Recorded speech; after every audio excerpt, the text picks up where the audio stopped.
Salut à toutes et à tous. Comme chaque semaine, on se retrouve sur la chaîne YouTube du Couch Corner Club pour parler des playoffs NBA. Et cette semaine, je suis avec mon pote Rémi. Salut Jules, salut l'équipe. Et vous le voyez, mais il n'est pas là, c'est Marc Lavoie. Salut à tous. Alors mon Rémi, j'ai faim. Quel est le menu des playoffs NBA ? Alors, aujourd'hui, nous allons revenir sur les Game 2 et Game 3 de ces demi-finales de conférence. Puis nous partirons sur les trophées. Le Larry Bird Trophy pour récompenser nos coups de cœur, notre coup de cœur commun. Et le Ty Lue Trophy pour décerner notre coup de gueule. Cassos, comme tu dis. Les Cassos. Les Cassos. Ok. Ensuite, nous ferons un petit zoom sur une équipe qui joue en violet ou en noir, écrit The Valley. Un maillot assez beau. Ah, dans le désert, ils jouent au sable. C'est ça, le pays des cactus. Jusqu'à présent, ils jouent au sable. Ouais. Ils se sont mis à jouer au basket un peu. Super. Ah, merci, mon Rémi. Mais je t'en prie. Je précise que j'y suis pour rien. Ça vient de Rémi. Merci, Rémi. Et nous finirons par les pronostics. Voilà. Avant de commencer, je crois que Marc Lavoie a un petit message à nous faire passer. Ouais, donc c'était juste pour faire un petit message en fait pour tous ceux qui déjà regardent nos vidéos, on les remercie. Franchement, ça fait plaisir. On essaie, comme on dit à chaque vidéo, on essaie de s'améliorer de vidéo en vidéo. Et vous avez le lien Tipeee dans la description, en dessous de la vidéo. Donc vous pouvez cliquer dessus. Donc c'est le lien Tipeee du Couch Corner Club. Et pour nous aider, nous faire des dons, que ce soit 1 euro, 2 euros, enfin voilà, ou 10 euros, enfin comme vous voulez. Vous avez la possibilité par PayPal ou carte bleue et de mettre des prélèvements tous les mois ou une seule fois, voilà, pour nous aider. Je précise que c'est pas aller pour s'encanailler à Pattaya. De toute façon, on n'a pas les vaccins. C'est vraiment pour nous aider à faire fonctionner la chaîne, pour le décor, pour toutes ces choses-là. Donc, si jamais vous le faites, merci. Comme on l'a dit la dernière fois, si vous le faites, on vous fera passer par téléphone dans l'émission. On a tout le matos nécessaire, tout ça, voilà. Donc, on serait ravis de vous avoir dans l'émission. Et n'oubliez pas de vous abonner à la page Facebook, d'activer la cloche YouTube pour être informé de nos vidéos et de commenter sur toutes les vidéos, même si c'est pour dire super vidéo ou autre, juste commenter parce que ça nous aide ça aide YouTube à référencer nos vidéos et donc à les montrer et donc à faire plus de vues et donc à améliorer la chaîne, quoi. Donc ne serait-ce qu'un commentaire qui dit super vidéo, c'est top, quoi. Donc n'hésitez pas à commenter dans les vidéos. Et on les lit, les commentaires. Et on les lit et on répond. Et on répond. C'est ça. Merci Marc Lavoie. Alors n'oubliez pas, sport, fun and trash talk. Bienvenue sur le Couch Corner Club. Générique.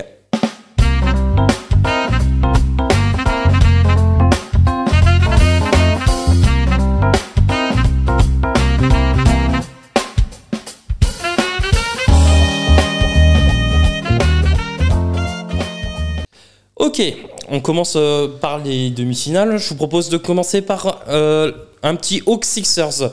Victoire des Sixers dans un Game 2, 118-102.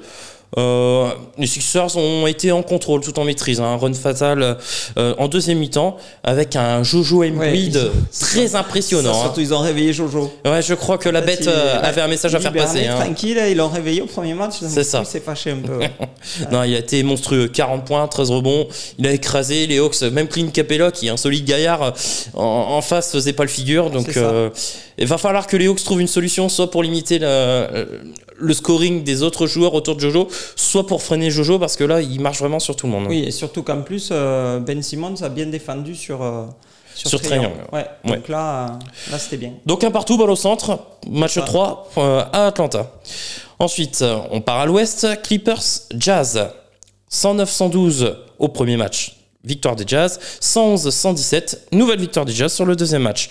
Alors, ce qui est marrant dans cette série, c'est qu'en fait, on a deux scénarios de match totalement différents. On a eu, lors du premier match, des Clippers très adroits et en maîtrise. Marc Lavoie, quelque chose? Non? D'accord. On a eu des Clippers adroits et en maîtrise sur la première mi-temps et ils se sont effondrés en deuxième mi-temps. C'est ça. Réveil de Donovan Mitchell qui fait un troisième carton feu de Dieu, finit à 45 points l'animal. Et on a eu un Rudy Gobert décisif en fin de match avec un contre sur le frangin Maurice. Alors d'habitude, le pauvre a fait des cauchemars. Contrer, sauf que là, il a contré dans le corner sur la ligne à 3 points. Donc en fait, pas du tout dans son périmètre, dans son champ d'action. Dans son périmètre habituel. C'est ça. Donc là, respect. Respect parce qu'en plus, c'est après une feinte, un contre, pour pas qu'il y ait faute et tout là. C'est ça. Vraiment. Comme quoi, on peut gagner des matchs avec des actions défensives. Tout à fait. Bravo Rudy. Et dans le deuxième match, c'est le contraire. En fait, c'est le Jazz qui démarre fort et c'est les Clippers qui font un run incroyable dans le troisième quart-temps pour revenir au score. Seulement, le money time appartient à Donovan Mitchell et au Jazz. Et encore une fois, victoire du Jazz. 37 points pour Donovan Mitchell, 13 points et 20 rebonds. Gobert a écrasé dans la raquette tout le monde pour Godzilla. Ouais. Encore ça. Après, on pouvait s'y attendre parce qu'ils jouent souvent en small ball, les Clippers, mais c'est vrai que pour défendre sur Mitchell, il n'y a personne. C'est ça. Avec il y a quelques absents. Ouais. Avec le roster qu'ils ont, c'est un peu inquiétant quand même. Surtout pour la suite. Je vois mal comment ils arriveraient à attraper un match en fait. Marc Lavoie peut-être, mais. Quelque chose, non? Ok. Nuggets Suns, donc game 2, victoire des Suns 123-98, blowout. On s'est un peu fait chier, on va pas se mentir devant le match. Jokic a été le seul à scorer. La sauce barbecue. Ah ouais, c'est ça. Que la sauce barbecue. J'avoue. Bien frit et à point dès le premier quart-temps. Là, les Nuggets. Donc je vais noter simplement le retour encourageant pour Will Barton qui met 10 points. Oui, après, juste la masterpiece de CP3, 17 points, 15 passes et 0 perte de balle. Bravo. C'est ça. Point guard. Ouais, c'est-à-dire que quand il l'a, il le garde et puis il fait vraiment les passes. 15 passes d'aise déjà. Ouais. Alors, 15 sur une équipe, 0 on y viendra un peu après, mais sur une équipe où le ballon tourne beaucoup. Donc ça veut dire que les 15 passes d'aise, il les fait pas sur le même joueur, quoi. Pas comme dans certaines équipes où c'est toujours le même qui shoot. Hein. Donc du coup, pour lui, ça lui laisse 4 possibilités à chaque fois de faire une passe d'aise. Donc c'est vrai que voilà. Et comme en plus, évidemment, il a l'expérience. C'est ça. Tout va bien. Ensuite, Nets Bucks. 83-86 pour les Bucks. Alors là, c'est un match des années 90, très très physique. Un match assez dégueulasse. Dégueulasse au niveau des pourcentages. Ah ouais, franchement. Là, je pense que c'était horrible. Et Charles Oakley étaient contents de C'est ça.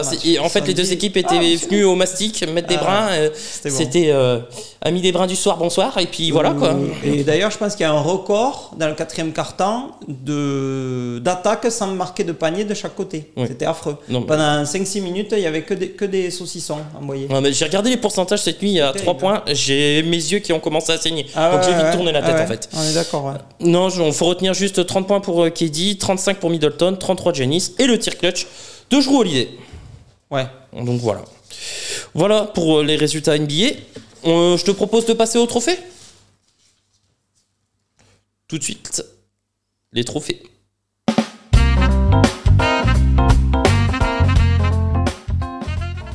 On commence par le Larry Bird Trophy avec ton Larry Bird Trophy. Qui as-tu choisi? Jokic, le Joker. C'est pas original, mais là, c'est le moment de le mettre en avant quand même, puisque tout le monde disait que ça devait être Joel Embiid ou que ça allait être serré ou tout ça. En fait, il a écrasé la concurrence, officiellement élu MVP. Que c'était pas, il y avait pas photo quoi en fait. Voilà. Donc là vraiment Jokic et alors même en plus, il l'a cette année, mais c'est le juste retour des choses, la juste récompense. C'est ça. Il a joué tous les matchs, il a été régnant et super important pour son équipe. Il porte Denver et surtout quand on sait à quelle position il a été drafté. Quoi. C'est ça. Surtout ça. Quand même, si on regarde les scores, Embiid, personne ne veut voter pour lui. C'est un truc de ouf. Le mec qui dit je devrais être MVP chaque année, tout ça machin. J'ai regardé les scores, je crois qu'il a que quelques votes à peine en première place. Je pense que c'est pour ça qu'ils ont mis un jury et que c'est pas lui qui se l'autodécerne. Oui, parce que sinon il l'avait direct. Sinon, moi aussi, comme Ben Simmons. C'est ça, Ben Simmons aurait tous les trophées sont pour eux. Ils auraient même pris 6e homme Danny Green ou je sais pas qui. C'est ça. Aux Sixers, en fait, ils ont des portes comme ça en fait pour passer les têtes en hauteur. Parce que là, c'est. Oui, en plus, t'as raison dans ce que tu soulignes, mais c'est aussi pour ça que. Après, est-ce que c'est des pros qui votent? Je sais qu'il faut aller très vite et on va juste en une phrase. Est-ce que aussi le comportement, c'est-à-dire que l'état d'esprit d'un joueur ne joue pas dans le titre de MVP? Parce que Jokic, tout le monde l'aime, t'as de l'empathie pour. Enfin, tu vois ce que je veux dire, il est cool. Bien sûr. Embiid, c'est un connard. Ouais, mais c'est un Européen. Embiid, il est plus américain, même si. Oui, mais est-ce que ça joue? Tu vois, le fait que c'est un connard? J'y crois pas, moi. Moi perso, je voterais, ça jouerait. Hein. Moi, je te dis, ce qui a joué là dans la balance, c'est les 20 matchs loupés par Embiid. Ouais, c'est surtout ça. Voilà. Pour moi, mon Larry Bird Trophy, je vais être Cocorico. Je vais le décerner à Rudy Gobert. 3e fois Defensive Player of the Year. Félicitations, bravo Rudy. Un contre décisif dans le game 1, 13 points, 20 rebonds, 3 contre sur le game 2. Il faut être franchouillard et bravo Rudy. C'est sur la saison régulière, mais en plus il continue en playoff. En plus c'est le meilleur contreur en nombre. Sur la saison régulière, il fait 190 contres. Non, il était exceptionnel et il est régnant sur ses playoffs. Et ça a été fait que 4 fois dans toute la NBA. 3 joueurs qui ont eu le trophée de meilleur défenseur. C'est ça. Donc respect, et on espère qu'il va continuer à le faire au JO. On passe au Tailou Trophy. Quel est ton Tailou Trophy? Mon Tailou, c'est un Tailou en fait. Alors je peux pas le donner à Tom Thibodeau, parce que lui il y est pour rien en fait, puisqu'on lui a filé un trophée, mais plutôt aux gens qui lui ont décerné, parce qu'en fait c'est l'équivalent d'un restaurateur qui servirait toujours le même plat pendant 30 ans. Parce qu'une fois, on lui a dit qu'il était bon, son plat, du coup, il le resserre pendant 30 ans. En fait, Thibodeau, c'est du réchauffé, ce qu'il fait. Donc, moi, j'étais vraiment pour le donner à Monty Williams, évidemment. Mais pas que parce que j'aime les Suns. Oh, donc, du coup, le mec est totalement objectif. Voilà, c'est totalement objectif. Par exemple, si Monty Williams avait coaché les Knicks de New York, j'aurais été quand même pour Monty Williams. C'était pas parce qu'il était au Suns. Voyons. Donc, du coup, Thibodeau, respect, pas de problème. Tu as eu ton trophée, pas de souci. Mais alors, les gens qui. Tu dis quand même qu'il fait du réchauffé. Ah ben oui, il fait du réchauffé, mais si c'est faire pour que toi, ça... c'est un chef en cuisine qui fait du micro-ondes. Non, pas du micro-ondes. J'ai pas dit micro-ondes. Je dis il fait du réchauffé, c'est-à-dire qu'il refait tout le temps le même plat. Ça a fonctionné, donc il a pris il y a beaucoup de plats, quand tu les réchauffes le lendemain, c'est encore meilleur. Hein. Oui, mais là, vraiment, pour celui-là, il est indigeste pour moi. Mais bon, voilà. Parce que du coup, on en parlera tout à l'heure, mais ça va arriver que les Suns, ils ont des chances d'arriver en finale NBA et ils auront 0 trophée individuel ou collectif de la saison. Donc ça veut dire. Bon, alors qu'est-ce que t'en as à foutre si t'as le titre de. Attends. Si t'as le titre de MVP des Finals et le titre NBA, qu'est-ce que t'en as à parler du coach de l'année, défenseur ou sur ça, on est d'accord. Moi, j'ai un petit message à faire passer à nos viewers. Faut l'excuser, il a du mal à comprendre qu'en fait les trophées sont décernés sur la régulière et que les Knicks on les attendait ni en playoff ni en play-in, alors que les Suns on les attendait au moins en play-in. Et je pense qu'il a du mal à comprendre qu'il y a d'autres équipes dans la NBA que les Suns. Donc il y a d'autres équipes qui peuvent avoir des trophées, Julien. Il y en a d'autres, mais là, pardon, les Knicks ils sont où? Pardon, Oui, parce que c'est les playoffs. C'est les playoffs, c'est pas la régulière. Ils ont même pas fait les play-in, ils ont fait direct les playoffs. Thibodeau il a fait du taf. C'est ça, c'est vrai. Ok, alors moi j'ai aussi un trophée, un Tailou Trophy, c'est une alerte enlèvement. En effet, la Clippers Nation recherche activement, mais vraiment activement. Ah, c'est un texto. Là j'ai un texto, c'est Steve Ballmer. Steve Ballmer est en train de me dire. Ah, mais il est comme ça, non, il fait. Ouais, non, il est en train de me dire rendez-moi mon argent s'il vous plaît, j'ai mis trop d'argent sur Paul George. C'est ça, non, il est. Le jeu d'acteur le plus pourri de l'histoire. Et encore, t'as changé le scénar que tu voulais faire à la base. Il a eu un texto de Pierre Richard en fait. Non, mais il est tragique, pourcentage. Il est 43% au tir, 30% seulement à 3 points. Il faut arrêter, se mettre en mode playoff P, parce que là on a juste playoff P. Vous avez prévenu, et les gars. C'est cataclysmique. Là il y a encore de la vanne, là, le Rémi il est chaud aujourd'hui, mesdames et messieurs. Tout à fait. C'est ça. Donc non, voilà, on recherche le vrai Paul George, celui qui a un jersey bleu floqué, numéro 13. Quoi Paul George, quand tu le vois jouer, c'est comme quand tu achètes ses pompes. Ses chaussures, tu les prends à ta pointure. Quand tu les mets, tu n'y rentres pas parce qu'il fallait acheter 2 pointures au-dessus. Ils te le disent après. Paul George, c'est pareil. Tu casques, on te dit il est bon, et puis au final, il est pas bon. Et au final, il est pas bon. Il se fait rincer, saucer par Donovan Mitchell sur toute la série. Franchement, demain, tu montes une équipe. Tu as déjà une superstar, tu vois ce que je veux dire. Tu prends Paul George ou CJ McCollum. Je vais prendre les deux. Je vais quand même prendre Paul George, mais parce que Paul George défend. Enfin, est censé défendre parce que McCollum défend vraiment pas du tout. Il a pris combien sur. Par contre, là, tu me poses la question entre Donovan Mitchell. Tu m'aurais dit intrinsèquement qui est plus fort entre Paul George et Donovan Mitchell avant les playoffs. Je t'aurais dit Paul George. Ouais, aujourd'hui, Donovan Mitchell écrase Paul George. Est-ce que Paul George a un rôle de franchise player aux Clippers ou de lieutenant de Kawhi? Non, lieutenant. Donc tu peux pas le comparer à Donovan Mitchell parce que lui il est franchise player de Utah. Ouais, mais je suis d'accord. Ils sont sur le même poste. Le problème c'est que il a un statut de superstar. Donovan Mitchell n'a pas le statut de superstar. On en parlera dans une prochaine émission. On en parlera dans une autre vidéo. Mais voilà, c'était mon petit coup de gueule. Je vous propose de passer au Zoom.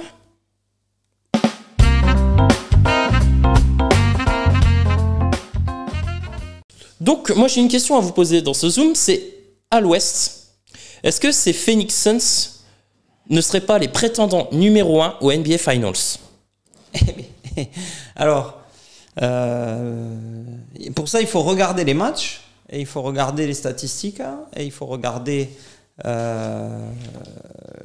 les résultats. Alors, tout le monde me parle de Chris Paul, oui, évidemment. Sauf que l'abus, le 8-0, il n'y avait ni Chris Paul, ni Kelly Oubre, par exemple. En même temps, tu lui poses la question à lui, tu crois vraiment qu'il va pas te répondre oui? Non, mais attention, j'argumente, les enfants, j'argumente. Ouais, pour donner l'impression qu'il est impartial, tu vois. Mais non, mais vous comprenez pas. Et alors... Donc, attends, on comprend pas. Tu vas pas les mettre en NBA Finals? Si, mais imaginez ma traversée du désert à 50 degrés, quand même, depuis que je supporte les Suns depuis 1993. Donc, je veux dire, ça fait pas longtemps que je peux m'enflammer, quand même. Je te rappelle qu'il y a des fans des Kings. Oui, mais le problème... Ouais, parce qu'eux, ils sont à la cave. Je leur ai laissé ma place. 15 ans sans playoff, ça fait mal au derrière.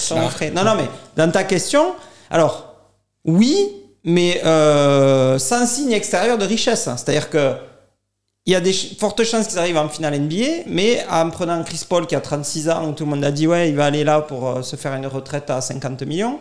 Booker, ou comme par hasard, tout le monde disait ouais, mais c'est qu'un marqueur de points, tout ça. Ayton, tout le monde disait ah oui, on aurait dû prendre Luka Doncic à la place d'Ayton. Et oui, donc, et avec Jake Crowder que personne ne voulait, et Kaminsky qui a été coupé et récupéré. Jake Crowder, j'en voulais tous les jours. Marc Lavotte, pour 2 paquets d'Agendas. Moi, quand même, je voudrais faire tu vois, mon Larry Bird Trophy de cette émission. Moi, ce serait Julien. Parce que le mec, quand même, à longueur d'émission, nous raconte que les Suns sont la meilleure équipe, que Booker il est exceptionnel, que Chris Paul il est exceptionnel, que machin est exceptionnel. Moi, je l'ai dit. Et là, maintenant, tu vois, c'est comme avec Monty Williams et Tom Thibodeau. Quand il veut nous faire croire que Monty Williams était meilleur coach parce qu'il avait une équipe mauvaise, il te dit que Booker finalement il était vraiment pas si bon que ça, que Chris Paul il était pas si bon que l'équipe elle est pas si bonne que ça. En fait, c'est quand ça l'arrange, tu vois. Un coup, pas du tout. Le mec le plus objectif du monde. Mais on adore la mauvaise foi, dans la clame. Mais c'est mon second prénom. Mais le mec le moins objectif de l'histoire. Je te parle des haters et des soi-disant spécialistes de NBA. Tu nous dis que Booker il était pas. Oui, Booker il est pas All-Star, il est pas si bon que ça. Tiens, quand ça l'arrange, tu vois. Ben oui. Mais tu verras, ils vont arriver à la finale NBA avec Frank Kaminsky. Donc pour toi, c'est ça que je te dis. Ma question c'est pour toi, parmi les 4 équipes de l'Ouest, pour toi, les Suns sont au-dessus. Moi, je te demande de me donner un favori à l'Ouest. Qui vois-tu en NBA Finals là au moment où on se parle? Là, à l'Ouest. Utah. À l'instant T, voilà, la finale de conférence Suns-Utah. Ça va loin, ça va 4-3, mais normalement c'est Utah qui passe. Mais moi je te demande de te projeter jusqu'au NBA Finals, c'est-à-dire contre qui en numéro 1 à l'Ouest tu vois actuellement en termes de jeux proposés, en termes de jeux proposés, mais pas uniquement de jeux, mais il y a les blessures, qui vois-tu? Le problème c'est qu'on le croit plus maintenant. Tu sais quand il dit les Suns, on n'arrive pas à savoir s'il est objectif, tu vois, ou si c'est juste le fan qui parle. T-shirt, je vais mettre le t-shirt des Kings.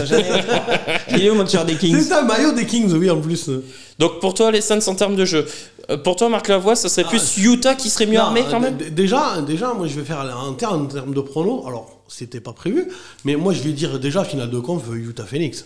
Il n'y a même pas de débat, clairement. Premier et second. Et je pense que pour moi, heureusement qu'il y a Brooklyn à l'Est. Parce que sinon, pour moi, la vraie finale, ça aurait été la finale de la conférence Ouest. La finale de la conférence Ouest. Ouais, tu penses ça? Clairement. S'il n'y avait pas Brooklyn de l'autre côté, pour moi, la vraie finale NBA, c'est la finale de la conférence Ouest. Comme il y a quelques années, le Warriors Rocket, et derrière, les Warriors qui gagnent au match 7, donc c'est une vraie finale, tu vois ce que je veux dire? Et qui sweep complètement Cleveland. Donc la vraie finale NBA, c'était le Warriors Rocket. Là, pour moi, c'est Utah. Et par contre, on va se régaler, tonton, sur Utah Phoenix, à mon avis. Là, 4-3, ça va le match 7. Ah ouais, non, je pense que pas pour qui, parce que c'est trop compliqué. Ah non, mais je pense que ça va dépendre de blessure de Mike Conley ou pas, parce que là il est assis, blessé machin. Est-ce que Chris Paul, son épaule va tenir, pas tenir? Bon, voilà. Mais je pense que là, tu lances une pièce en l'air et ça peut être n'importe lequel. Ah oui, là c'est clair, sur la tranche là. À moins que Donovan Mitchell soit pas ouf.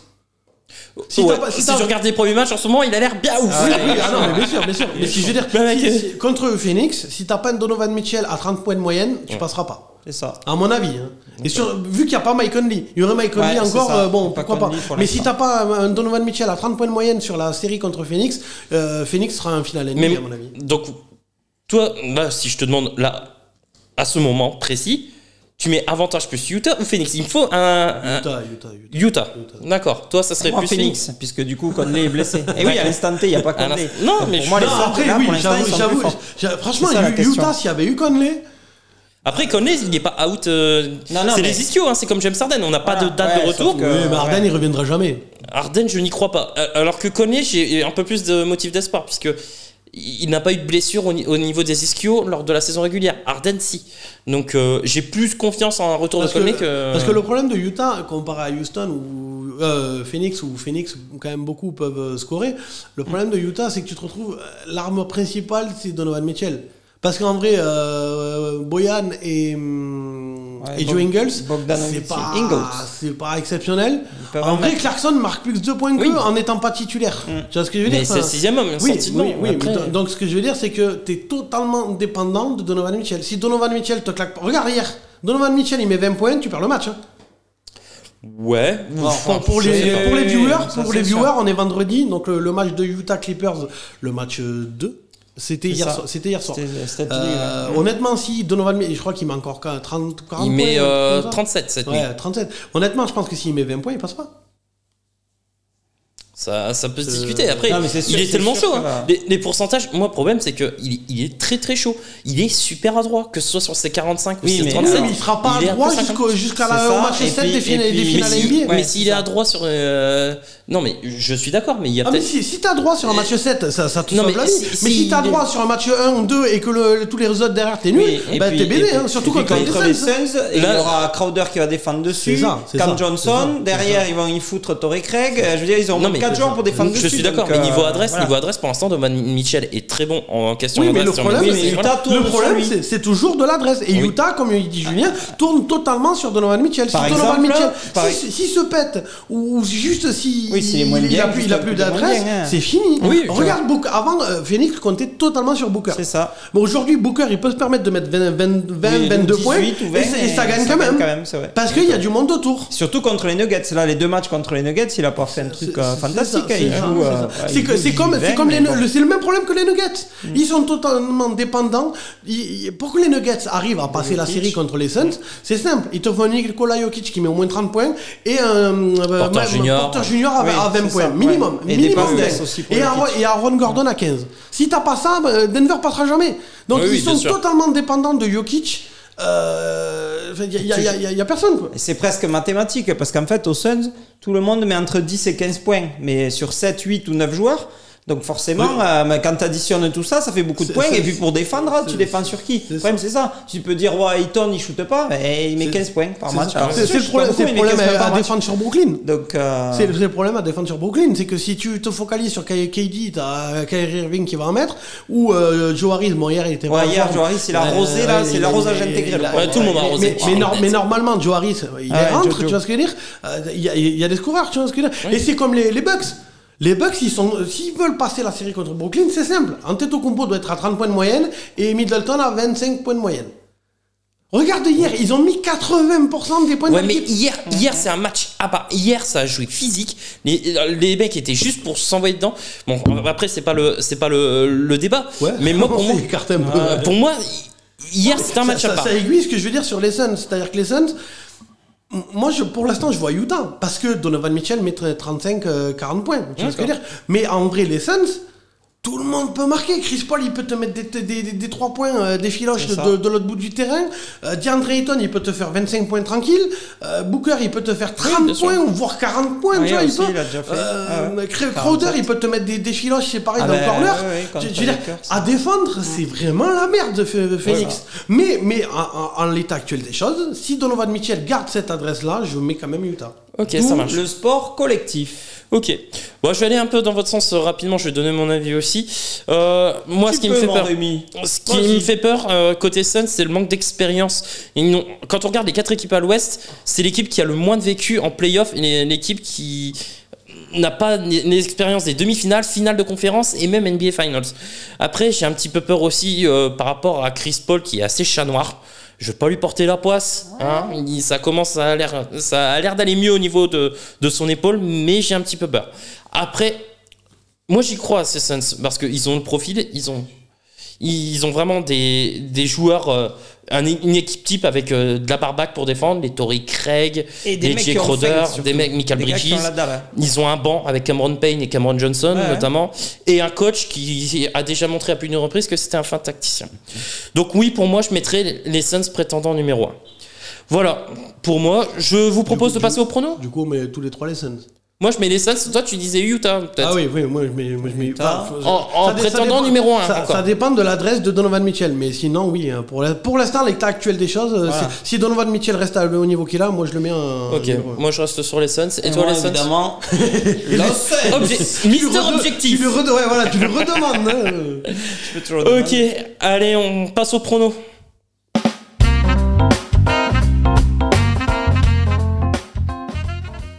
Alors, les pronos, les gars, cette semaine, c'est Jus qui a fait carton plein, 5 sur 5.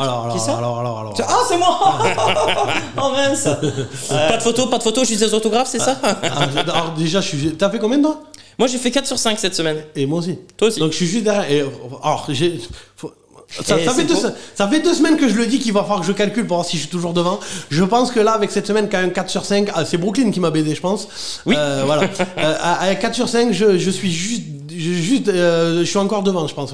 Mais la semaine prochaine, vraiment, cette fois-ci, je loupe pas. Je calculerai pour voir si je suis toujours devant. C'est Marc Lavoie qui va calculer, qui va se faire tout. Non, c'est pareil, ça va être objectif, les gars. Vous faites comme ça. Autant que c'est réussi. Non, mais vous pourrez. Alors, si tu veux qu'elle calcule, c'est pour vous éviter à compter. Mais vous pourrez vérifier les scores. C'est bien qu'il y ait des gens un peu objectifs qui reprennent toutes les vidéos pour savoir ce qu'on a dit et qui nous disent vraiment qui est devant. Non, mais je vais compter, mais je pense que à 4 sur 5 quand même, et franchement on est bon sur les pronos. On est bon, franchement. Il n'y a qu'une fois où on a été en dessous de la moyenne, mais on est pas mal, on a le nez creux là. Vous êtes bon, moi je suis excellent en fait, c'est ça. C'est moi qui suis devant, de quoi tu parles? Non, le 5-5 là de cette semaine. Ouais. Ah ouais, non mais c'était facile, il y avait les Suns. Alors, par contre Rémi, effectivement, il a déjà eu une fois perfect, donc celle-là. Ouais. Moi j'ai déjà une fois perfect. C'est vrai. Toi jamais. Pas encore. Mais ça va venir, ça va venir. Filer Rémi, il va falloir filer. Mais je suis pas loin derrière, vous inquiétez pas. Il faudrait que tu te mettes à regarder 1 ou 2 matchs quand même.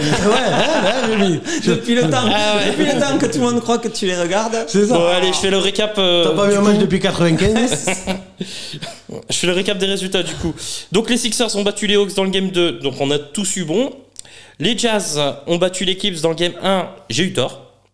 Les Suns ont battu les Nuggets, on a tous eu bon. Les Bucks ont battu les Nets, Marc Lavoie a eu tort. Et pas de loin, hein, mais t'as eu tort.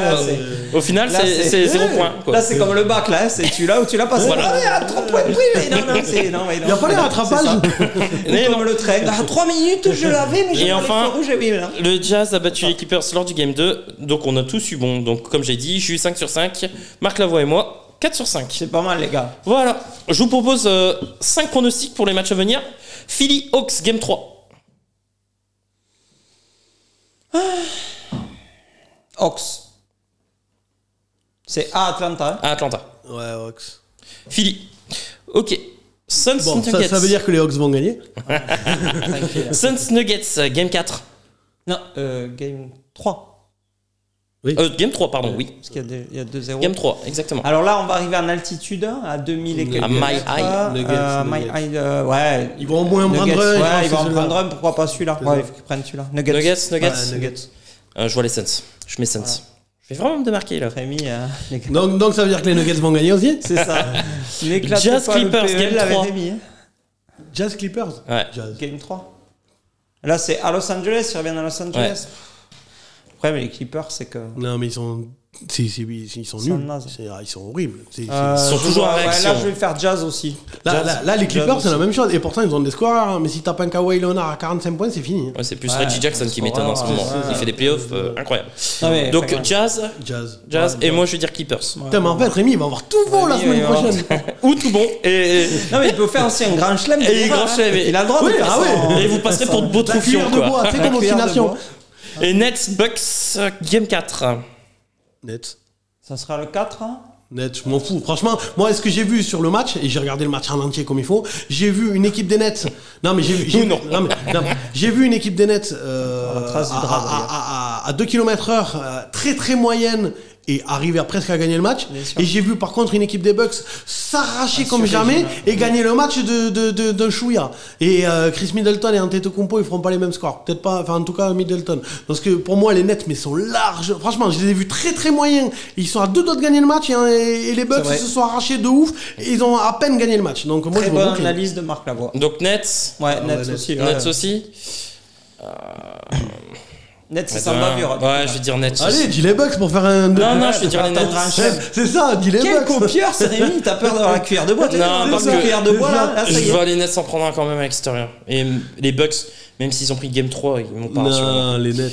Et Suns Nuggets. Game 4. Encore Game 4. Ah ouais, c'est l'autre. Ah ouais, mais donc on a dit que les Nuggets auraient gagné. Game 4, Suns. Game 4 Suns et moi je dis Nuggets sur le Game 4. Ah, il aura qu'une victoire. On verra, on en reparlera. Voilà, pour moi c'est tout pour cette semaine, les gars. Tu sais quoi, si t'as qu'une victoire, comme je l'ai dit, tu te rases la tête. C'est mort. C'est qui va. Ou alors tu te teins les cheveux en rose. C'est mort. Raser la tête, moi je veux bien le faire. Enfin, le faire à Rémi et le faire aussi. Voilà, c'est tout pour cette semaine, les gars, pour moi au niveau des pronos et au niveau de l'émission. C'est bien que tu meurs avec tes idées. C'est ça. Bon, n'hésitez pas à vous abonner à la chaîne, évidemment. Commentez les vidéos, même si c'est pour dire coup super vidéo, tout ça, machin. Ou même si c'est pas bien. Rémi, tes pronos ont été excellents, ça vous pouvez le dire aussi. Regardez-la en entier, c'est cool, ça fait plaisir. Parce qu'il y a toujours des petites vannes cachées. Parce que nous, à l'avance, on ne sait pas en fait les vannes qu'il va y avoir. Donc elles sont même cachées pour nous. C'est ça. Et n'hésitez pas à appeler Steve Ballmer si jamais vous retrouvez Paul George. Le vrai, hein. C'est ça. Allez, merci, à la semaine prochaine. Et n'oubliez pas, sport, fun and trash talk, c'était le Couch Corner Club. Salut. Salut. Salut.